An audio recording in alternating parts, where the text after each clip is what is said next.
Ayun o. Hello, hello! Kamusta? Nandito na naman si Mrs. Kath at samahan niyo na naman ako sa panibagong vlog. Sa video natin ngayon ay pupunta tayo dito sa may Gala Food Park sa Pasay. Isa siyang Japanese themed na food park kung saan madaming pagkain syempre at medyo makaka-feel ka na parang nasa Japan ka dahil sa mga designs at pwede ka rin magsuot ng mga um, yukata na mga damit pang Japanese. Yung mga pagkain dito maraming pagpipilian, wala namang entrance fee, tapos pwede nyong i-rent yung mga yukata for a few minutes basta may papakita kayong resibo sa kanila ng kinain nyo. Kakauwi lang kasi ni Daddy, diba, galing sa Vietnam at ayun, gusto niya na gumala din kami. So, ito na siya.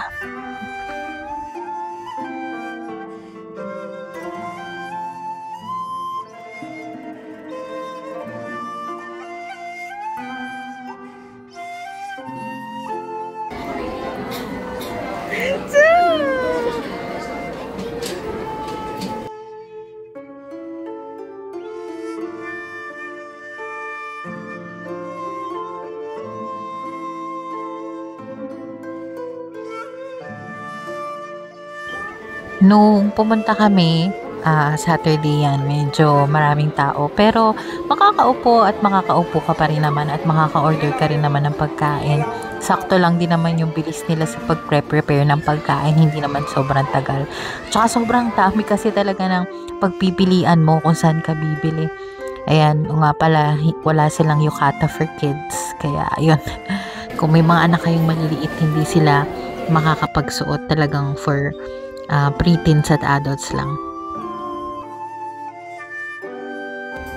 So, yung yukata, kailangan may ID kayo na iiwanan para mapahiram nila kayo. Bawal daw yata yung student ID. So, eto, dahil dalawa kami ni Sasa, dalawang ID yung iniwanan ko sa kanila.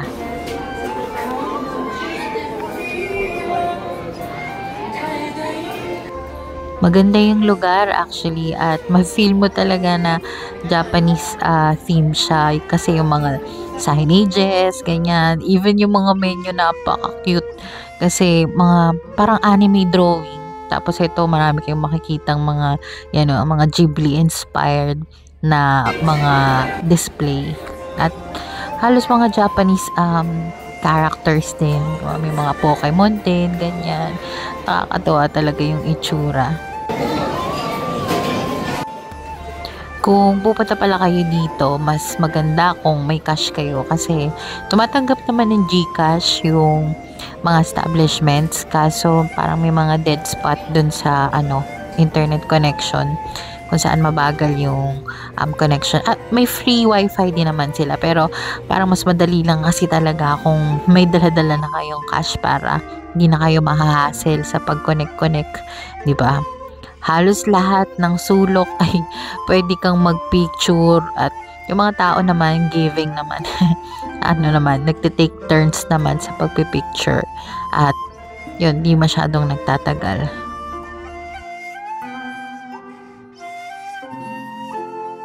Dun sa free rent ng yukata, mga 30 minutes lang ata ang allowable. Kapag may naipresent ka sa kanila na resibo, 30 minutes ay pwede mong suotin yung yukata at kung lalagpas ka na ay may additional na siya na fee.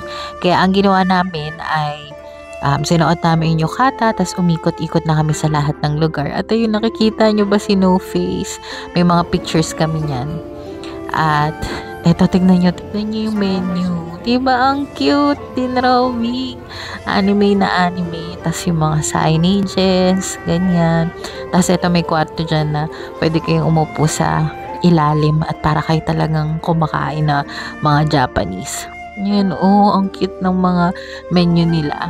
Hi! Tapos, ayan, nag-ikot-ikot kami. Tapos pagkatapos naming mag-ikot-ikot at nag-picture-picture na nakasuot ng yukata, ayun, binalik na namin. Tapos saka na kami kumain para hindi namin kailangang magbayad ng additional. Para sa akin kasi medyo chubby-chubby ako. Kaya ang ginamit kong yukata ay yung panglalaki para sakto na sasarado. Ayoko kasing nakabukas yung yukata.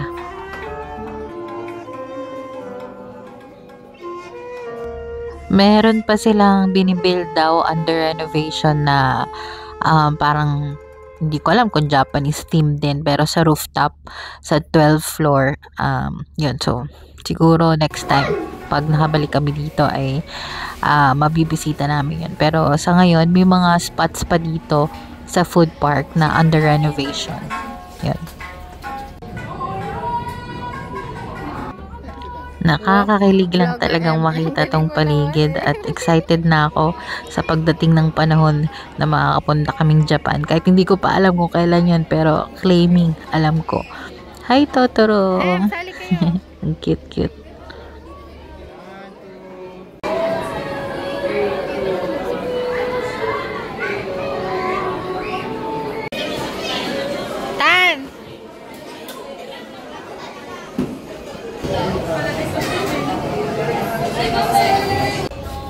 Eto na, umupo na kami dun sa tatami room ba yan? Yan, para makakain na kami. At habang naghihintay, syempre, nagbasa muna ako ng ilang pages dito sa binabasa kong libro.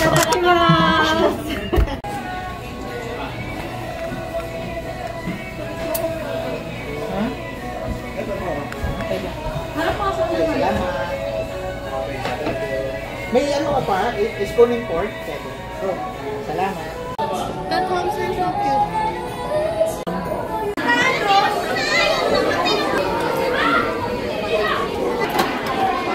More back. There. Come. Around me. I got two. Okay lang yan.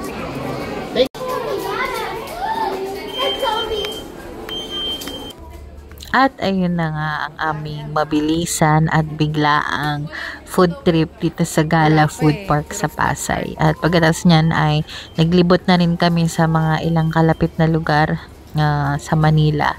At nag-drive lang kami sa mga bridges. Look, oh, there's a big statue. Our national hero. Pambansang bayani.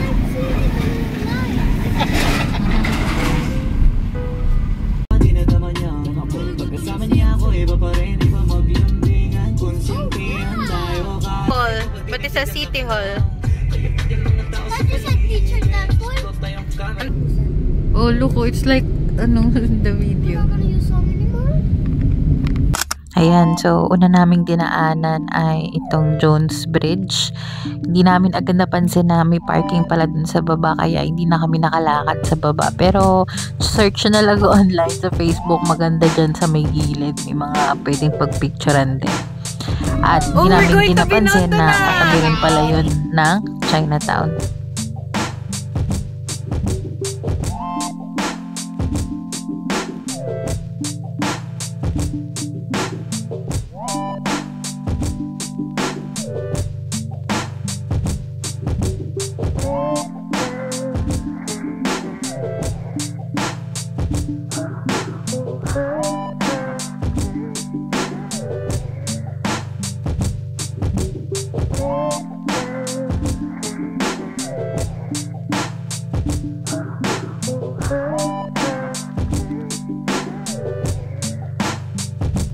Kung may sasakyan naman kayo at ayaw nyo masyadong gumastos, okay din paminsan yung mga ganitong trip na magdadrive ka lang, patingin-tingin ka lang sa mga labas, yan. Tapos, ayun, marami na kayong napuntahan na hindi mo namamalayan. Thankful lang talaga din kami na may sasakyan kami para makapag-libot. Yeah, we're gonna go there. Pagkatapos sa Jones Bridge ay dumaan na rin kami dito sa Manila China Bridge ba to? Yan. So, ang ganda din nito actually. Yan.